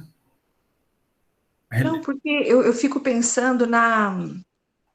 Eu entendo que são várias vertentes, né? Que a gente, o gestor precisa apostar em vertentes mais, né, promissoras, vamos dizer assim. Mas eu penso no papel da educação ambiental e do paisagismo, do pertencimento do cidadão com a cidade, sabe essas coisas? E Maringá tem um pezinho nessa história. Então, cidade verde, as pessoas cuidam, todo mundo tem árvore em casa, tinha, né? Então, a perda desse tipo de cultura, de ter o seu jardim, de cuidar da sua árvore, de varrer a frente da sua casa, como a perda dessas culturas, que são normalmente cidades menores, interfere, então, no escoamento de água superficial, no assoreamento dos corpos dos riachos urbanos e assim por diante. Então, eu fico pensando o quanto um trabalho de educação ambiental despretensioso, como de cuide do seu jardim, tenha áreas, né? Ao invés de falar de área permeável para escoamento de água, você falar para a pessoa, olha, melhore a sua qualidade de vida, tenha verde no seu quintal, entende? É quase que um jeito de trabalhar de forma educativa sem a pessoa perceber. É difícil essa coisa de educação É ambiental, é bem difícil. complexa. Isso aí reforça o que eu falei bem no início da apresentação, que a gente precisa ter pessoas de diversas áreas do conhecimento. Isso daí entra numa questão bastante pedagógica e psicológica. Sabe, você aproveitar o sentimento de pertencimento do cidadão para fazer com que ele mantenha áreas permeáveis no quintal, para fazer que ele... Eu moro numa região que tem terrenos grandes, que não é a realidade na maioria das cidades, mas eu tenho vizinhos que, mesmo com um terreno grande, escoam a água da limpeza da piscina para o meio-fio, para a sarjeta. Então, antes de qualquer coisa, é educação ambiental mesmo. E aquilo é convencer a pessoa, ao invés de domingo ir maratonar seriado no Netflix, ele cuidar do jardim, né? Então... Fazer vitamina D, tomar sol. Então são coisas assim que saem da esfera da engenharia e da arquitetura aí, né? Exatamente. Acho que falta um pouco essa visão holística, né, das coisas. Um resgate, né? Talvez. Professor Fernando, muito obrigada. Cristiane, muito obrigada. Obrigado. Pessoal, mais alguma consideração? Alguma dúvida, algum comentário? Fazer uma enquete aqui, Cris. Quem de vocês tem algum dispositivo de controle onde vocês moram? Eu não tenho. Eu tenho só um terraço verde aqui em casa, que é justamente aquilo que eu falei, que não é um dispositivo de controle, mas eu tenho bastante área permeável. Então, eu até tenho uma espécie de uma trincheirinha ali, que quando chove ele acumula água ali, ele só sai por infiltração depois. Eu moro em prédio, Fernando, então, 0, 0, 0. Suzy, levantou a mão? Eu vou ser chata agora. Eu sou bióloga, Fernando. Trabalho na Universidade Estadual de Maringá e lá em casa é quase sustentável. A Cris conhece a minha casa. Eu não tenho nem calçado em volta da casa, que é para ser tudo permeável. Então, nós temos uma área permeável muito boa, aproveita a água da chuva para uso do quintal, então, aquele que você estava dizendo, né? Não vai interferir no escoamento, mas contribui para a diminuição da água tratada. E a minha água da piscina também vai para as plantas. Então, a gente tenta fechar um círculo em casa para que realmente o sistema cuide da frente da minha casa, não deixo terra ir para o meio-fio, para o bueiro. Então, é um esforço coletivo. Nós vivemos uma época de pactos coletivos, né? Trabalho de formiguinha, né? A pandemia tem nos mostrado a dificuldade dos pactos coletivos. Então, infelizmente, é apostar mesmo na educação ambiental. Acho que não temos outro caminho. E a pequena contribuição de cada indivíduo que cria essa sinergia aí, da gente ter esse efeito macro aí, ele aparece com essas pequenas ações. E eu lembrei que eu fiz a entrada da minha garagem com pavigrama, e embaixo eu botei a camada de brita. E eu lembro o pessoal aqui que tem vários prestadores de serviço aqui que sempre estão pela rua aí olhando aquilo, né, que eu mandei escavar. Não, escava 30 centímetros, bota o geotêxtil e enche de brita. Eles olhando aquilo, achando que, cara, isso aí vai afundar, vai dar errado. Depois que eu fiquei sabendo das fofocas aí, dos comentários que eles fizeram, tipo uma reuniãozinha entre três prestadores de serviço ali que não estavam... Inclusive, o que estava prestando serviço para mim, ele achou que não ia funcionar. Que o carro passando em cima ia deformar tudo. Daí eu falei, não, pode fazer, que é assim mesmo. Daí depois ele pô, hein, seu Fernando, eu achei que não ia funcionar isso, mas tá aí, ó, não desceu nada. Daí, pois é. Que além de tudo, você é engenheiro, né, Fernando? O pessoal não sei lá, não confia. Não né? confia. Quando vê alguma coisa nova, né? Pessoal, mais algum comentário? Eu acho, então, que a gente poderia tirar a foto oficial, né? Vamos, todo mundo que puder ligar a câmera, por favor, liguem. Nós tirarmos a nossa foto oficial. O Álvaro, infelizmente, teve que sair antes, o Flávio Freire também. Temos 15. Agora nós temos 15. Então, quem puder abrir a câmera, vamos tirar a nossa foto oficial, todo mundo olhando para frente, sorrindo. A Daiane perguntou onde ficar. É que se alguém escreve no chat, eu não tiro a foto, tá? Porque aparece um negocinho. Onde vai ficar disponível? Deixa eu colocar aqui, então, no chat também. Eu tenho um canal no YouTube. O Márcio deu uma sugestão do Peu fazer um canal no YouTube, né? Mas enquanto não tem, vai ficar no meu. Depois que o Peu fizer o canal, a gente passa para o site pro canal do Peu. Então, procura lá Profa Cris Ocawa no canal no YouTube, e aí o Fernando sempre deixa que a gente coloque disponível ao público, né, Fernando? Ao público em geral. Então, todo mundo vai ter acesso, tá bom? Então, agora todo mundo olhando para a câmera, sorrindo.